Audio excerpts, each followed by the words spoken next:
नाज़रीन गिरामी, मुसलमान मौत के तस्वुर को हरगिज अपनी जिंदगियों से इख्फा में नहीं रख सकते। उन्हें तो सबक ही यही दिया गया है कि वो जिंदा ही मौत के साथ रहें। मुसलमानों को इस्लाम ने आगे ही यही दी है कि हर नफस को मौत का जायका चखना है। हर दिन, हर आन, हर लम्हा वो तुम्हारी रफीक है। लेकिन आज के मादियत परस्त दौर में इंसान इतना मगन और मदहोश हो चुका है कि आए रोज वो सैकड़ों जनाजे अपनी आंखों से उठते हुए देखकर भी इबरत नहीं पकड़ता।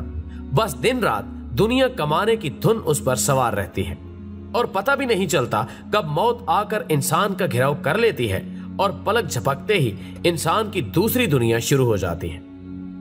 इरशाद बारी ताला है, तुम जहां कहीं भी हो मौत तुम्हें आकर पकड़ेगी, गो तुम मजबूत कलों में हो।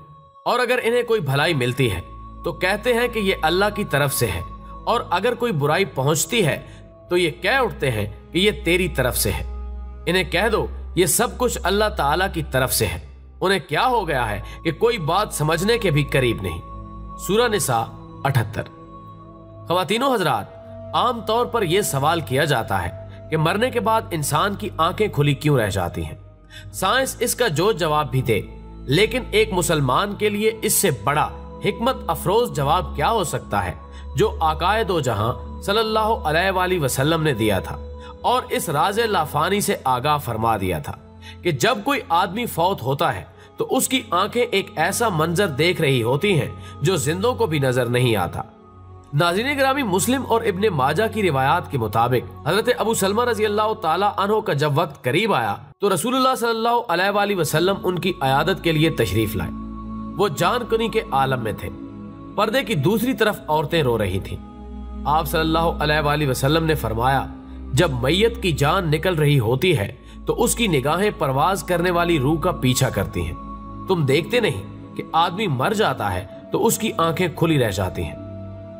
हजरत अबू सलमा रजी अल्लाह ताला अन्हो का दम निकल गया तो आप सल्लल्लाहु अलैहि वसल्लम ने अपने दस्ते मुबारक से उनकी आंखें बंद कर दी। आप सल्लल्लाहु अलैहि वसल्लम ने औरतों को तलकीन की कि मैयत पर बैन करते हुए अपने लिए बद्दुआ नहीं बल्कि अपने लिए दुआ मांगे, क्योंकि फरिश्ते मैयत और उसके अहले खाना की दुआ बद्दुआ पर आमीन कहते हैं।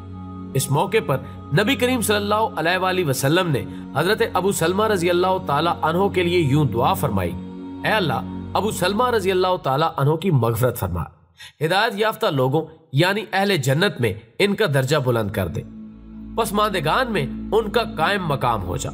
ऐ रब्बुल आलमीन, हमारी और इनकी मगफरत कर दे, कब्र में इनके लिए कुशादगी कर दे और इसे मुनव्वर कर दे। हजरत अबू सलमा रजी अल्लाह ताला अन्हो अवलीन सहाबा कराम रिजवानुल्लाह अलैहिम अजमईन में से थे।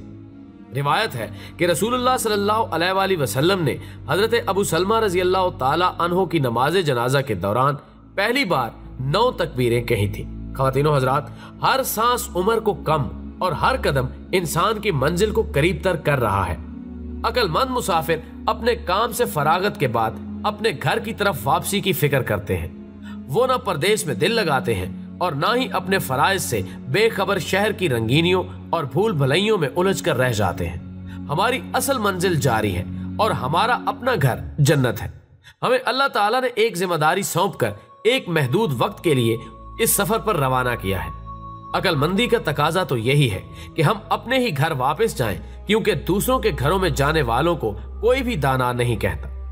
नाज़रीन, दुआ है कि अल्लाह हमें ना सिर्फ अपने दीन पर इस्तकामत से चलने की तौफीक अता फरमाए, बल्कि हमारी मौत में आसानियां पैदा हों और जन्नत में हमारा दाखिला यकीनी हो।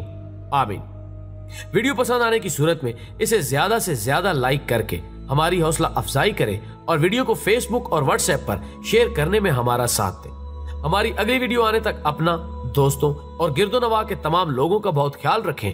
अल्लाह हाफिज।